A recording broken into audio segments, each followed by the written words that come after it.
قبر رسول پہ قرآن پڑھ رہا تھا جب ہاتھوں میں رسیاں آ گئی۔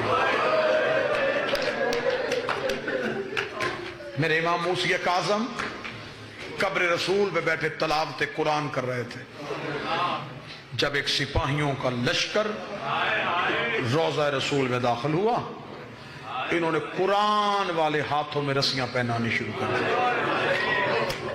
رسیاں پہنانے کے بعد انہوں نے امام کے ہاتھوں سے قرآن اٹھا کے رکھا، کہنے لگے اٹھ محمد کا بیٹا، ہم تجھے قید کر۔ اگر ذہنوں میں تصویر بن گئی تو اتنا ماتم کرو گے جتنا حق بنتا ہے۔ امام اٹھ کے کھڑے ہوئے، امام نے اٹھ کے کھڑے ہونے کے بعد کہا مجھے خبر ہے تم نے مجھے قید کرنا ہے، اس لیے میں گھر سے نکل کے قبر رسول پہ آ گیا تھا، مجھے خبر تھی تم مجھے گرفتار کرنے آ رہے، اس لیے میں نانے کی قبر پہ آ گیا تھا۔ ایک سپاہی آگے بڑھ کے تھا تجھے خبر تھی تو گھر میں کیوں نہیں رہا، تو باہر کیوں آ گیا؟ جو امام نے جملہ دیا گھر میں بھی یاد آئے تو رونا۔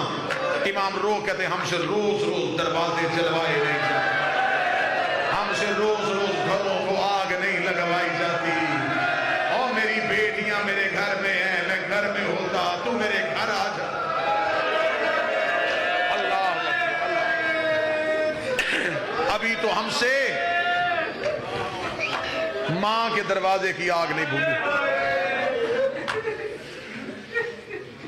3 دفعہ آگ لگائی ہے مسلمانوں نے زہرا کے گھر کو، ایک دفعہ سیدہ کے دور میں، ایک دفعہ امام جعفر صادق کے دور میں، اور پھر شام میں غریبہ علی کی بیٹی کے خیمے۔ امام نے فرمایا میں اس لیے آ گیا تھا ہم سے روز روز گھر جلوائے نہیں جاتا،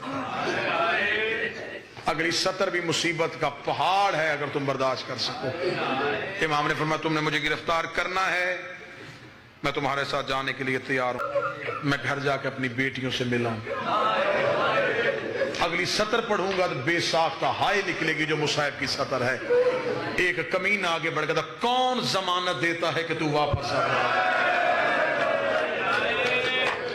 قبر محمد پہ محمد کے بیٹے سے ضمانت مانگی گئی۔ امام موسیٰ کاظم نے دائیں دیکھا، دائیں والے مسلمان اٹھ کے چلے گئے، بائیں دیکھا، بائیں والے مسلمان اٹھ کے چلے گئے۔ وہ سید بیٹھا مجھے جو معاف کرے، سامنے ایک یہودی کی دکان تھی، وہ دوڑتا ہوا آیا اور آگے کھڑا ہو گیا اسے جانے دو، میں ضمانت دیتا ہوں، جب تک یہ واپس نہیں آئے گا مجھے رسیاں پہنا دو۔ اتنا جملہ کہنا تھا، امام نے اس کا چہرہ دیکھا، امام رو کے کہتے تو یہودی ہے، تو نے میری ضمانت کیسے دی؟ رو کے کہتا اتنے سال ہو گئے مجھے مدینے میں دکان کرتے، مجھے آج پتا چلا تیری بیٹیاں بھی ہیں، میں نے آج تک تیرے گھر سے کسی مزدور کی تلاوت کی آواز۔ امام نے کہا میری ایک نہیں میری 17 بیٹی۔ امام کو مدینہ سے قید کر کے بغداد کی طرف لے جائے، پوری ذمہ داری سے مصائب پڑھنے لگا۔ 14 سال کی قید امام کی، 13 سال بغداد میں رہے، 1 سال بصرے میں رہے۔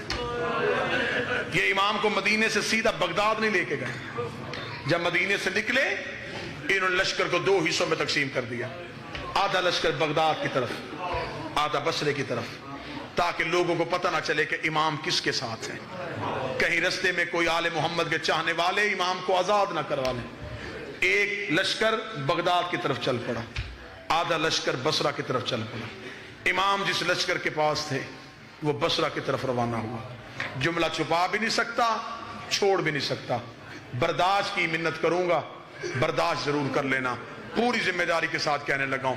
انہوں نے امام کو جب بصرے کی طرف لے کے گئے، یہ گھوڑے پہ بٹھا کے نہیں لے کے گئے، یہ پیدل چلا کے نہیں لے کے گئے۔ غلط پڑھوں نبی کی بیٹی کا مجرم بنوں، کتابیں کہتی ہیں اس نے زہرا کے بیٹے کو اونٹ کی پشت کے ساتھ رسیوں سے